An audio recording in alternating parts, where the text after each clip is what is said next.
Pretty soon I'll be declaring the Hormuz Strait a territory of the United States.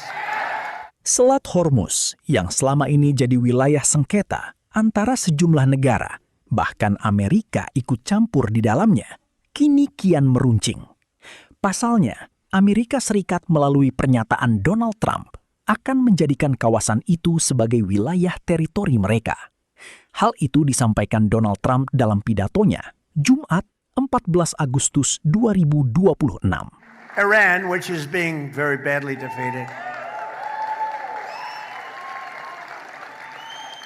Pretty soon I'll be declaring the Hormuz Strait a territory of the United States.